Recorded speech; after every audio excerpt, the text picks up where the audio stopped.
The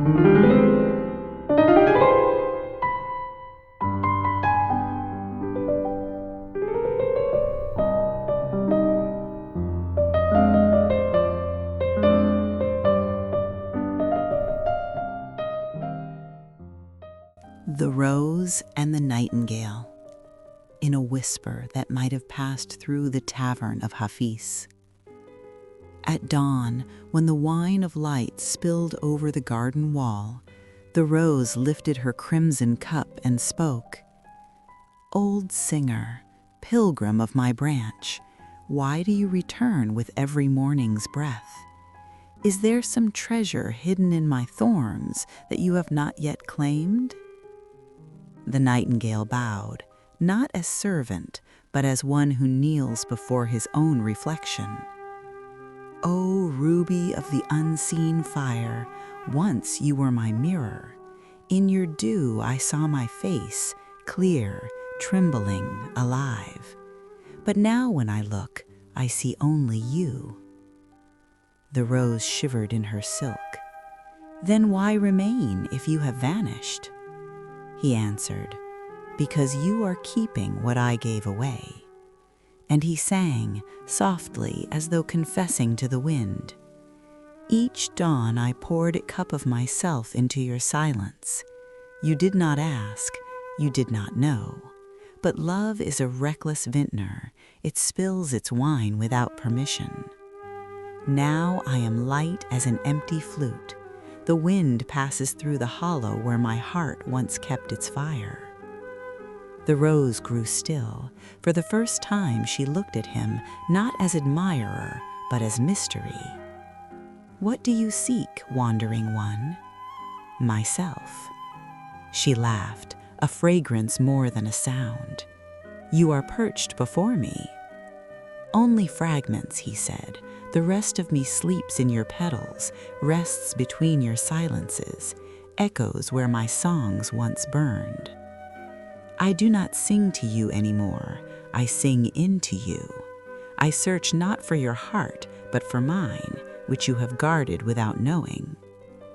The rose lowered her gaze, as though her own beauty had straddled her.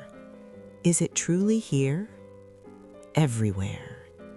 Then he released a single note, not toward her, but into the shimmering space between them.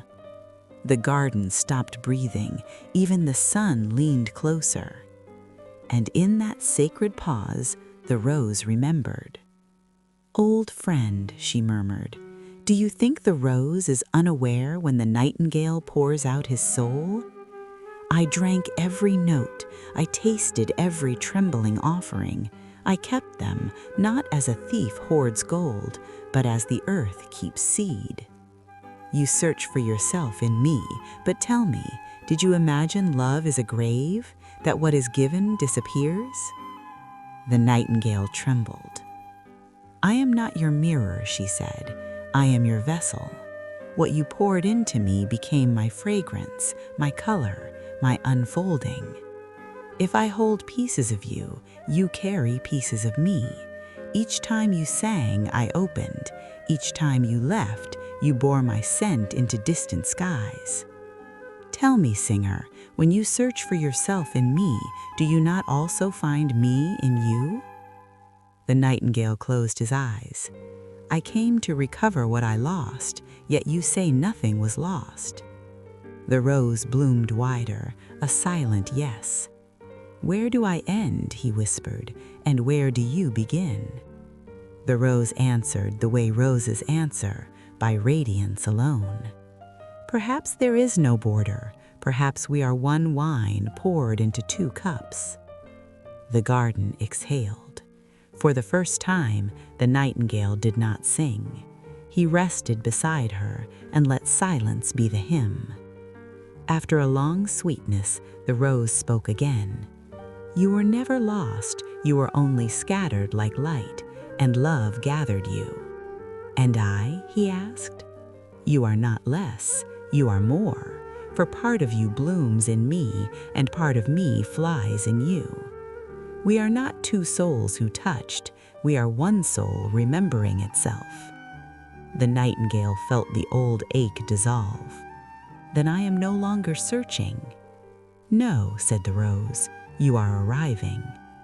And from behind the veil of leaf and sky, the beloved, that secret vintner of all longing, smiled.